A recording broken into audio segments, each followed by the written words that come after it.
d'après la coutume que le rabbi a instauré d'étudier tous les jours 3 chapitres de Rambam. Ces jours-ci, nous étudions Hilchot Yom Tov, les lois de Yom Tov, et dans le 6e chapitre, le Rambam nous parle de l'importance de la mitzvah de réjouir de Samarta b'chagecha, qui a une obligation durant les fêtes de réjouir.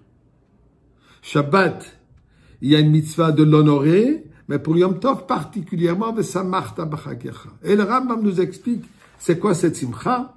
Alors dit la simcha, elle est quoi?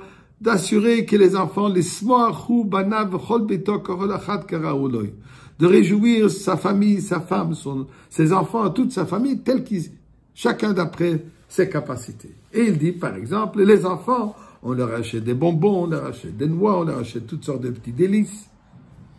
Pour l'épouse, il faut acheter des nouveaux vêtements, des bijoux, chacun d'après sa capacité.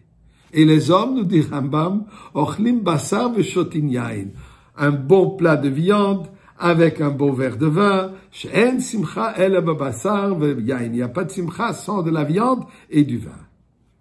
Mais le Rambam nous ajoute, et quand il va manger et boire, il est obligé de nourrir ensemble ceux qui sont appauvris.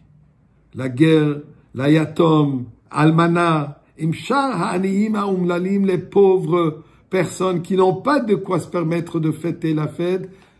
Sans cela, il dit, si tu fêtes seul sans avoir pensé avant la fête, au moins durant la fête, pour ceux qui sont en besoin, ce n'est pas une simcha mitzvah.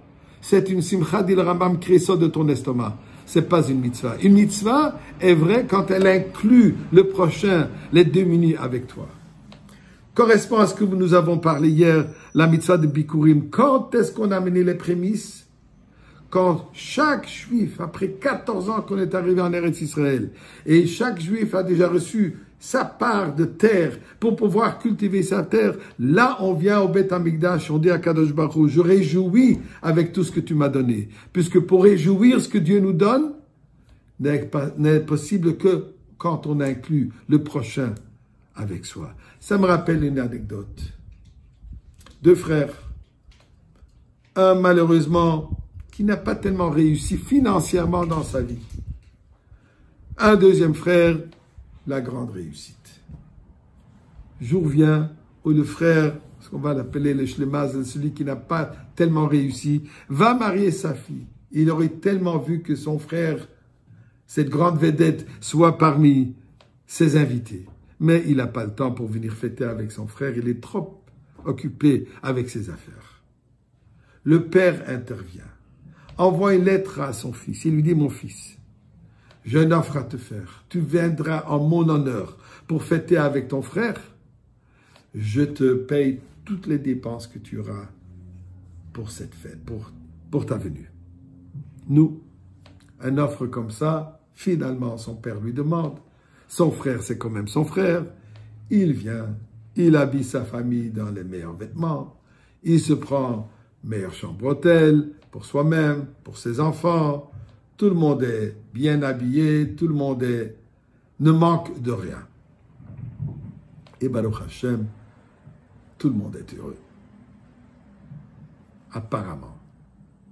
La veille de son départ, il vient voir son père et dit, papa, demain je quitte. Et nous avons un petit compte à régler. Il dit, il n'y a pas de problème. Viens demain matin, 10 minutes avant ton départ, on va tout régler. Bon. Le frère, il vient, se présente chez son père. Le père qui lui sort quelques sous, il lui dit, voilà, shliach mitzvah, voilà de l'argent que tu vas mettre dans la boîte de tzedaka en arrivant chez toi comme protection pour ton voyage. Et bon voyage, merci d'être venu, etc.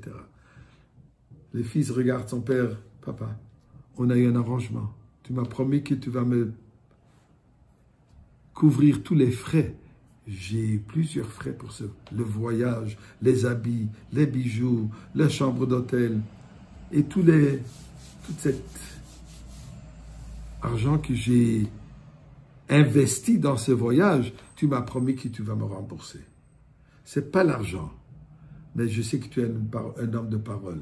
Je veux pouvoir continuer à te respecter pour ta parole que tu m'as donnée, que tu vas couvrir tous ces frais. Père le dit, Regarde encore une fois ce qu'il y a marqué dans la lettre. Il écrit là, oui, hein, mon fils, tu viendras en mon honneur. Là, je vais te payer toutes tes dépenses. Et voilà, tu n'es pas venu en mon honneur, mon cher fils. Tu n'es pas venu en mon honneur. Tu sais pourquoi? Si tu serais venu en mon honneur, tu t'aurais assuré que ton frère aussi, son épouse aussi, la Kala aussi, aurait eu tout le luxe que tu t'es permis pour toi-même. Si tu l'aurais fait en mon honneur, tu aurais inclus ton frère dans tes besoins, dans ton luxe. Ceci, tu l'as fait pour toi-même, sachant que je vais te rembourser. C'est pas mon honneur. C'est ce que la Torah nous dit, c'est ce que le Rambam nous enseigne. Pour l'honneur d'Akadosh Baruch Hu, c'est quand on inclut un autre dans nos besoins, dans nos luxes. Et c'est ce comportement-là qui nous amène, qui nous mérite la venue de Mashiach maintenant.